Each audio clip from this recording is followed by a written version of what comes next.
জাতিসংঘের শান্তিরক্ষা মিশনে সবচেয়ে বেশি সদস্য সরবরাহ করে বাংলাদেশ। সেই বাংলাদেশের সামরিক শক্তি আসলে কেমন? কি কি যুদ্ধাস্ত্র আছে প্রাণের জন্মভূমি বাংলাদেশের? 2018 সালে শক্তিমত্তার দিক দিয়ে বিশ্বে বাংলাদেশ সেনাবাহিনীর অবস্থান ছিল 57তম। 5 বছরের ব্যবধানে নানা যুদ্ধাস্ত্র ও উপকরণ সংযোজনে 2023 সালে দাঁড়িয়েছে 40তম স্থানে। দক্ষিণ এশিয়ায় ভারত ও পাকিস্তান বাংলাদেশের চেয়ে এগিয়ে রয়েছে।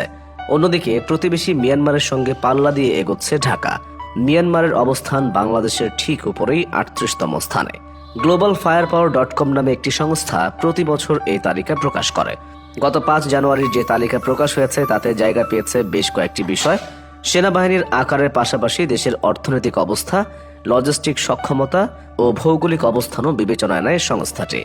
গ্লোবাল ফায়ার পাওয়ারের তথ্য বলছে, বাংলাদেশ সেনাবাহিনীতে সক্রিয় সেনা সংখ্যা প্রায় 2.25 লাখ, ট্যাঙ্কের সংখ্যা 281টি, এর মধ্যে মেইন ব্যাটেল ট্যাঙ্ক 44টি, বেশিরভাগ মিডিয়াম ট্যাঙ্ক, কিছু আছে লাইট ট্যাঙ্ক। এগুলো প্রায় সবই কেনা হয়েছে চীন থেকে। যোগাযোগের জন্য অস্ট্রেলিয়া থেকে কেনা হয়েছে বেতার এবং তড়িৎ যোগাযোগ সরঞ্জাম। তাইওয়ান থেকে নেওয়া হয়েছে মাল্টি চ্যানেল ফিল্ড বেতার ব্যবস্থা। বিভিন্ন ক্ষুদ্রাস্ত্র যেমন অ্যাসল্ট রাইফেল, সাবমেশিন গান এবং শর্ট গান নিজেরা বানায় বাংলাদেশ। পাশাপাশি কেনে আমেরিকা, চীন, জার্মানি, অস্ট্রেলিয়া, আর্জেন্টিনা, সুইজারল্যান্ড থেকে।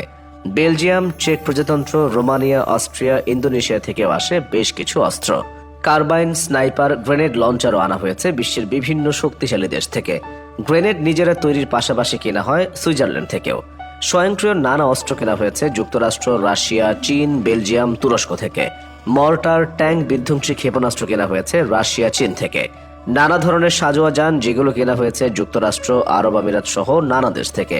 আছে উভচর হালকা সাজোয়া যান যেগুলো কেনা হয়েছে আরব আমিরাত, তুরস্ক, রোমানিয়া, ইন্দোনেশিয়া, চীন থেকে।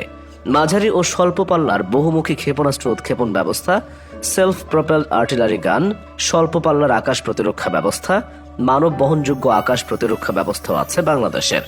বিমান বিধ্বংসী আর্টিলারি গান, রাডার ও ফায়ার নিয়ন্ত্রণ ব্যবস্থা, রাডার সিস্টেম, ফায়ার নিয়ন্ত্রণ ব্যবস্থা, আবহাওয়া পর্যবেক্ষণ যানও ব্যবহার করে সেনাবাহিনী।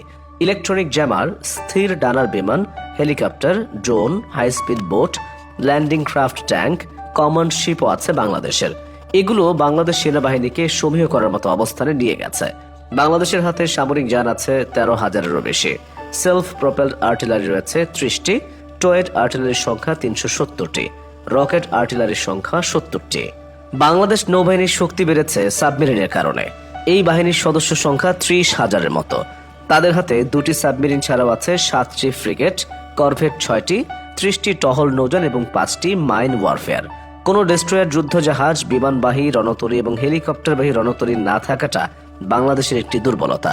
গ্লোবাল ফায়ার পাওয়ারের হিসাব অনুযায়ী বাংলাদেশের বিমান বাহিনীতে সদস্য রয়েছেন 21,000-এর বেশি। যুদ্ধ বিমান আছে 44টি, হেলিকপ্টারের সংখ্যা 65টি, পরিবহন বিমানের সংখ্যা 17টি, আর প্রশিক্ষণ বিমান রয়েছে 75টি। বিশেষ অভিযানের জন্য বিমান বাহিনীর হাতে আছে আরও 2টি উড়োজাহাজ। গ্লোবাল ফায়ার পাওয়ারের এই তালিকায় বরাবরের মতো শীর্ষে রয়েছে যুক্তরাষ্ট্র, দ্বিতীয় ও তৃতীয় স্থানে রাশিয়া ও চীন। 200 বছরের ঔপনিবেশিক শাসন থেকে বের হয়ে যুক্তরাজ্যকে এক ধাপ পেছনে ফেলে ভারতের অবস্থান 4-এ। ষষ্ঠ অবস্থানে দক্ষিণ কোরিয়া, 7-এ পাকিস্তান, 8-এ জাপান।